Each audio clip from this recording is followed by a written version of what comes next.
Welcome back to the Federal Register Digest, October 28th, 2025. Today we'll talk about chemical safety, TRICARE updates, AI export programs, and more. We have reports regarding the products in our homes, services available to military families, and the standards that guide energy and environmental practices. Today's updates introduce the key changes unfolding across several agencies and show what steps are next for industries, citizens, or anyone interested in public policy. The first in today's story is the EPA moves to tighten controls on new chemical uses. The EPA has proposed revisions to its significant new use rules, a regulatory process designed to ensure that certain industrial chemicals undergo additional scrutiny before finding new applications in the marketplace. The SNUR program operates by requiring companies to notify the EPA and submit relevant safety data if they plan to use specified substances in products or the contexts the agency has flagged as potentially risky or insufficiently studied.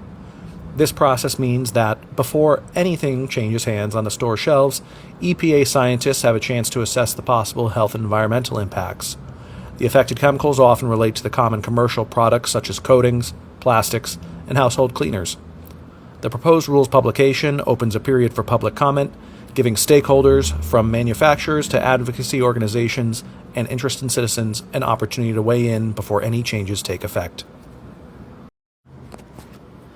Next up, TRICARE unveils changes to the 2026 military health care plans. Anticipated updates to the TRICARE program are set to change the landscape of military health care for the 2026 calendar year. TRICARE is the health care coverage administered by the Department of Defense for active duty service members, military retirees, and their families, encompassing millions of beneficiaries across the world. Each year, the program undergoes a review resulting in changes to copays, premiums, and the scope of covered services. The most recent announcement signals adjustments to both cost-sharing requirements at civilian facilities and the list of medical or prescription services included. These annual changes are planned in advance, and usually, the finalized documents and rate tables are provided to the public ahead of the new year. For those calculating future expenses, resources like the official TRICARE website provide tools and updates for estimating personal costs. In our third update of the day, the CFPB outlines federal preemption and credit reporting rules. The Consumer Financial Protection Bureau has released a proposed clarification on the boundaries between federal and state authority under the Fair Credit Reporting Act. The FCRA is the central law governing how credit information is collected, shared, and corrected, applying to all consumers in the United States. States may sometimes enact their own more stringent standards regarding credit freezes, error correction, or data privacy. However, under the Supremacy Clause, federal standards can override state laws. Preemption, where Congress has chosen uniformity. The Bureau's new guidance lays out when and how this federal preemption applies, an important matter for credit bureaus, lenders, and state regulators. The publication in the Federal Register marks the start of a public comment window, during which the precise details are further shaped by input from the public and affected industries. Moving along, the Commerce Department looks to shape framework for AI exports. The International Trade Administration, a branch of the U.S. Department of Commerce, has begun gathering public feedback on a proposed American AI exports program. This initiative aims to develop a framework for exporting American artificial intelligence technologies to global markets, while at the same time considering national security risks associated with certain strategic applications. In the U.S., export control measures for emerging technologies have a long history, particularly for products tied to defense, communications, or surveillance. The current ITA proposal is a part of a broader trend, balancing the drive to promote U.S. technology worldwide against concerns about where and how critical AI systems are deployed. The agency collects comments and suggestions through requests for information, with the official rule-making process and stakeholder consultations to follow.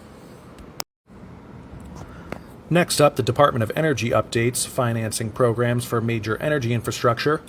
Modernizing the nation's energy system is a continuous government priority, and the Department of Energy has announced changes to the program supporting large-scale infrastructure projects. Over the years, the DOE has invested in a wide variety of energy technologies, using mechanisms such as loans, loan guarantees, and direct grants to assist in the construction of new power plants, upgrades to the electrical grid, and the manufacturing of equipment for solar, nuclear, and hydrogen energy.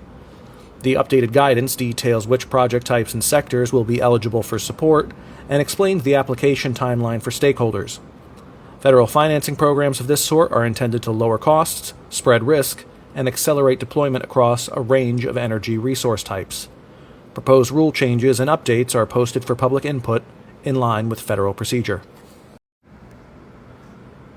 The USTR opens new investigation into U.S.-China trade compliance. The Office of U.S. Trade Representative has initiated a Section 301 investigation into whether China is upholding its trade commitments under the 2020 Phase 1 bilateral agreement. Section 301 of the Trade Act empowers USTR to investigate and respond to unfair trade practices, and has formed the basis for tariff actions and negotiations in recent years. The investigation follows a well-defined process involving a fact-finding phase, public hearings, and a final determination on compliance. Depending on the findings, the U.S. could adjust existing tariffs, negotiate new terms, or pursue other remedies intended to address any breaches of the agreement. These steps and their possible outcomes are tied to statutory timelines and procedures spelled out in the U.S. trade law.